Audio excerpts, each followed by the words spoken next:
Hey guys, in this video, I will show you how to remove facial verification in Binance. Alright, so let's begin with the video. Now, if for any reason you no longer want to use facial verification or passkeys on your Binance account, you can easily remove them by following these steps.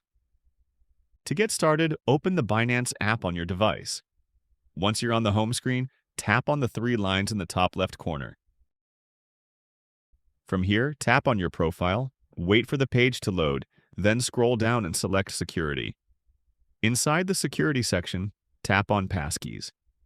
Here you'll see the passkey that's linked to your account, which includes your facial recognition verification.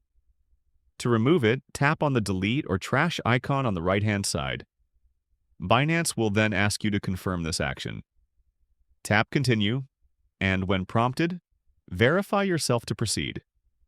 Once the verification is complete, the facial verification passkey will be successfully removed and deleted from your Binance account. And that's it. So that's basically how you can remove facial verification in Binance. So that's all for this video. See you in the next one. Thanks.